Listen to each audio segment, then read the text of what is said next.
Bow! Today, we finally have a non-Glock video, but out of respect to my idol, the person that I look up to, I'm his biggest fan. Gaston Glock passed away on December 27th of 2023, and it was the day after I bought my first non-Glock. So even though I bought my first non-Glock, I had to put a couple of my Glocks in the video still. RIP to Mr. Gaston Glock. Now let's get into the video. So I know you guys clicked on the video to see the unboxing of my new gun I got. And yes, this is my first non-Glock purchase in a very long time, almost ever. I've only had two pistols that were non-Glock. Obviously the pistol behind me or my defense rifle, my home defense rifle, they are not Glocks, of course. But pistol-wise, this is my first non-Glock pistol. So let's look at the box. I mean, they did a good job designing the box. It's a good sturdy box. It's actually even a little tough to open, but I'm going to get into the unboxing. I'm going to show you guys everything that's in here, but I just wanted to, oh my goodness, just take a second to admire that. I mean, it's really weird coming from something like a polymer frame gun to something that's all steel like this and weighs, almost 3 pounds. It really is crazy. And it feels good. I've not went to shoot this yet, so I'll have to make a video on my first shots and impressions and stuff like that. But man, it does just feel good. So let's go ahead and get into kind of like a overview of what I know about this gun and the unboxing. All right, so just starting off with the box, of course, just a plain, hard cover box. It's just a little bit nicer than the regular Glock ones, I'd say, but I mean, just made out of polymer. It's got some big clips on it, whatever. We don't care about the box, but what we do want to see is, ta-da! So we got in here 2 extra spare mags, and these are none of that plastic stuff, and says 9 and 40. Use the same ones. I do know this gun will also fit the regular CZ75 mags, but these are 17 round mags. I mean, just great quality and construction. Loading these things has been smooth like the entire way. Like no matter if I'm at 1 round or 16 rounds in the mag, whenever I'm loading it, it just stays smooth. It doesn't get like tougher the way you go down. It's very consistent. So these are probably some of my favorite mags that I've ever experienced loading and soon to be shooting. As long as they stay consistent with that, I'll let you guys know on that whenever the time comes for that. But yeah, two spare magazines right there. They'll stand up on their own. In the box we have an extended thumb safety, and this is going to be the first thing that I do to this gun, because this as you can see, the safety on the gun itself right now is kind of flush and it's easy to miss, especially like this is a competition gun. You need to be fast with a competition gun, and so being able to have a safety that you can just flick up or let your thumb rest on top of, which is what I'm going to do. I'm just going to let my thumb rest right on top of that position right there, and it'll go of course on the left side on the back of the gun where that safety is. So it's still got the regular flush safety on one side, and then it's got the extended one on the other side. That's definitely gonna be the first upgrade that I do to this gun for sure. I'm glad that they sent that, and that's not something that you have to buy aftermarket. Other than that, it has pretty much all of the Allen keys that you would need for this gun, which actually these aren't even regular Allen keys, they're the star bits, but next, we have extra bushings, and I need to familiarize myself with these. The importance of them must be there because they send them with the gun, and I know it works with the recoil spring. I'm pretty sure the purpose of these is to get longer lifetime out of like your guide rod and recoil spring assembly. But I do need to familiarize myself on these right here. But they do send plenty of them. Which is good for you needing to replace them every so often. And then of course it has 2. I love this, right? So with your Glock, you have just this thing with the little part that you can screw on the end that you got to unscrew whenever you're not cleaning it and you're just using the paper towel or whatever, and then you screw it back on to clean it. I like that it came with 2 different ones, this for your paper towels and then this for actually cleaning out afterwards. I love that they did this. So just a simple, you know, upgrade to the cleaning thing compared to Glock, like what I'm used to, is good. Out of the box, of course, it comes with a lock. I mean, what gun doesn't come with one of these anymore? And then in here, you just have your regular, you know, CZ manual. This has your regular caution stuff in it, and then your owner's manual right here, and that is upside down. But yeah, that's got everything in it. I mean, as far from like taking it down to all the different models and stuff like that. So yeah, everything, that's pretty much everything that it comes with. I was just making sure I wasn't missing anything. All your basic stuff that pretty much comes with like every gun out of the box anymore. The stuff back here in this box, not every gun's coming with extra bushings and Allen keys and extra thumb safeties, and really most guns anymore aren't even coming with 3 total mags. So that's already a plus right there. So let's let me get these. I'll keep these mags out, and then let's get the gun out here and talk about the gun. I'll move this out of the way. So, of course, when it comes to the gun, it is an all-steel gun made in the Czech Republic, weighing in at right at 49 ounces, unloaded with a magazine in it. So 49 ounces for those of you who do competition shooting, which is why you would have a gun like this, unless you just wanted a nicer, easier shooting like home defense gun. 49 ounces is over the weight limit for IDPA, but not for USPSA, at least carry optics or ESP, stuff like that. So this gun, you have to do some modifications to it if you wanted to shoot IDPA. USPSA is fine, but this is just a little bit too heavy. So my plan, because I am shooting this in carry optics, I need to get it down to 49 ounces.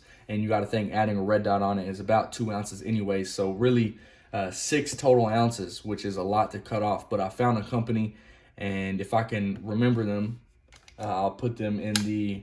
Actually, I won't put them on the screen because YouTube doesn't like that, but I'm going to get slide cuts right here and right on the top, and then cut it for an optic. And they found out a way to get this right under 45 ounces total. So cutting off 4 ounces total of the gun while adding the red dot, it works out pretty well.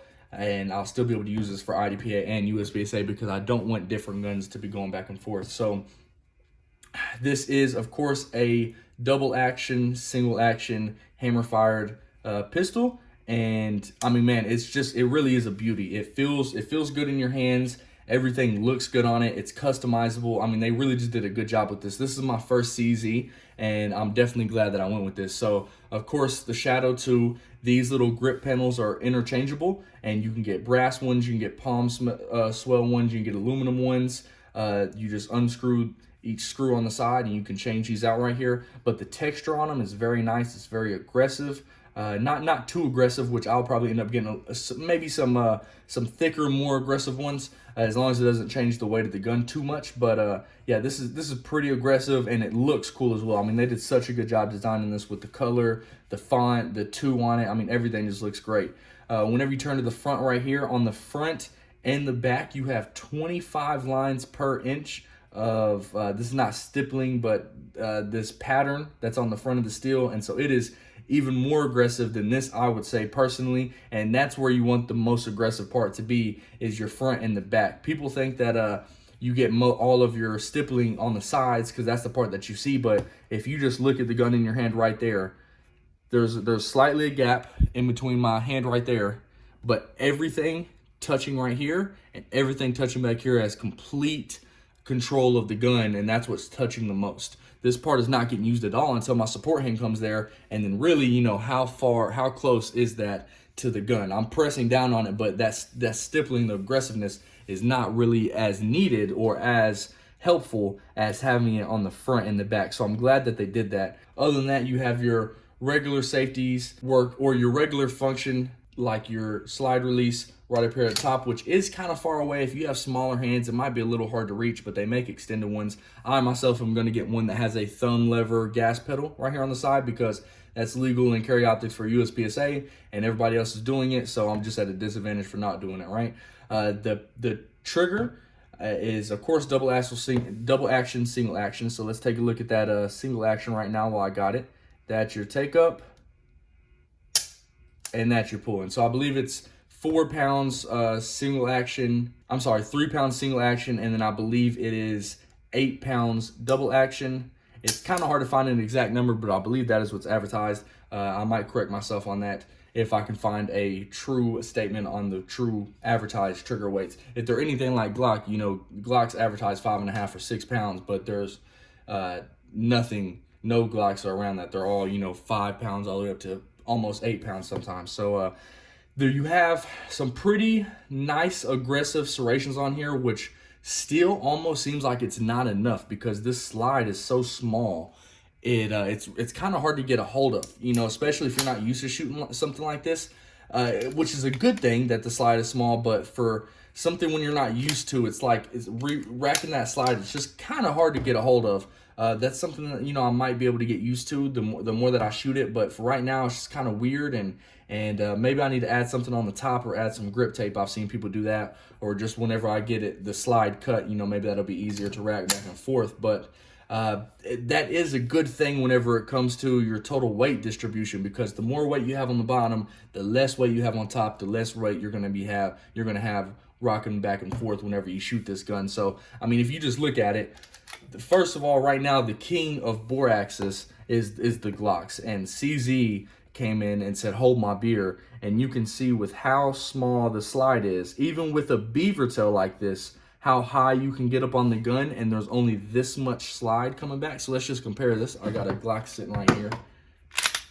So let's just compare this. You arguably get slightly higher up here on the Glock because it doesn't have so much of a beaver tail, but look how much slide mass you have up there. And so, for instance, just sending the slide back forward, and then you have something like this where you are almost just as high, but you have way less slide mass up here. And so whenever you send that slide forward, it's just less weight coming forward, you know, pushing your hand forward. And whenever you shoot it, it's less pushing your hand backwards. So great design. It is super heavy down here at the bottom. I mean, just if you haven't felt a gun like this and you're used to all polymer guns, just holding something in your hand like this is definitely crazy.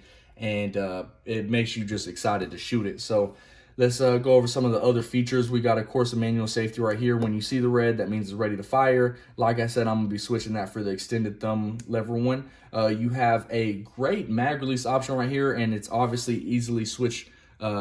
It's easy to switch out. It's got a screw right there, and it comes with the correct Allen heads to switch that out. But it's super easy, so without even switching my grip at all, I can shoot that mag out. And just look at how fast that mag shoots out. I mean, it flies out of there, and this is an empty mag. So if you're shooting USPSA, or if this is a home defense gun and you know you got a couple more rounds in that mag, that's going to just drop even faster the more weight it's got on it. So yeah, that's an empty mag right there, and you can see it's just shooting out of it. So this thing, they definitely put a lot of thought into it. I like how extended that is, but it's not too extended to where if you started a stage with that on the ground and you needed to pick it up, it's not gonna